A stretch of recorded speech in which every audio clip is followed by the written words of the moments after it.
Mr. Beast subscribers ලා million 250කුත් වෙලා. හත්තිලව්වේ ලංකාවේ කලාකාරයෝ ක්‍රීඩකයෝ කරලා තියෙන දේවල්. දැකිය බොක්කේමයි ලව් කරන්නේ ඒක මට ෂුවර්. දැන් පුතා මේ අපේ දුවත් එක්ක මේ සම්බන්ධය පටන් ගන්න කොච්චර කාලද?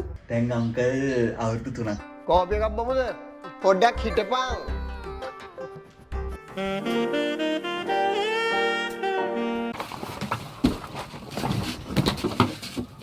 හෙලෝ කොහොමද හැමෝටම?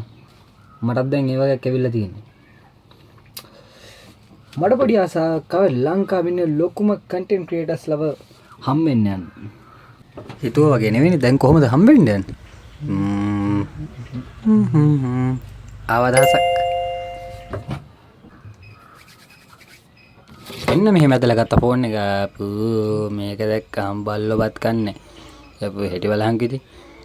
කමක් නේ. මං ගහන මැසේජ් එකක්. ඔන්න ඔහම හිතලා දන්න කියන ඔක්කොටම ඉතින් FB එකෙන් මැසේජ් එක යවුවා. ඉතින් මං එයාලට දැම්මා මං පොඩි channel එකක් කරන පොඩි කෙනෙක්. පුළුවන් නම් මට ඔයාලව හම්බෙන්න අවස්ථාවක් කරන් දෙන්න කියලා. ඉසුරු නිම්න ශානක බ්‍රෝ, ඩිලාන් සේනානායක, කාලි, කලින්දු කවීෂ, පසින්දු වසේල, සිකාමයි. ඔන්න ඔය හැමෝටම මම මැසේජ් දැම්මා. දාලා බැලුවේ කාව හරි හම්බෙන්න යන්න පුළුවන් වේද කියලා. හරි වේදනයි. කවුරුත් මට අවස්ථාවක් දුන්නේ නැහැ. මං ඉවරයි. දැන් ඉතින් සතියක් විතර වෙනවා මේ මැසේජ් ටික දාලා. කවුරුත් ගණන් ගත්තෙත් නැහැ. මොකද කරන්නේ?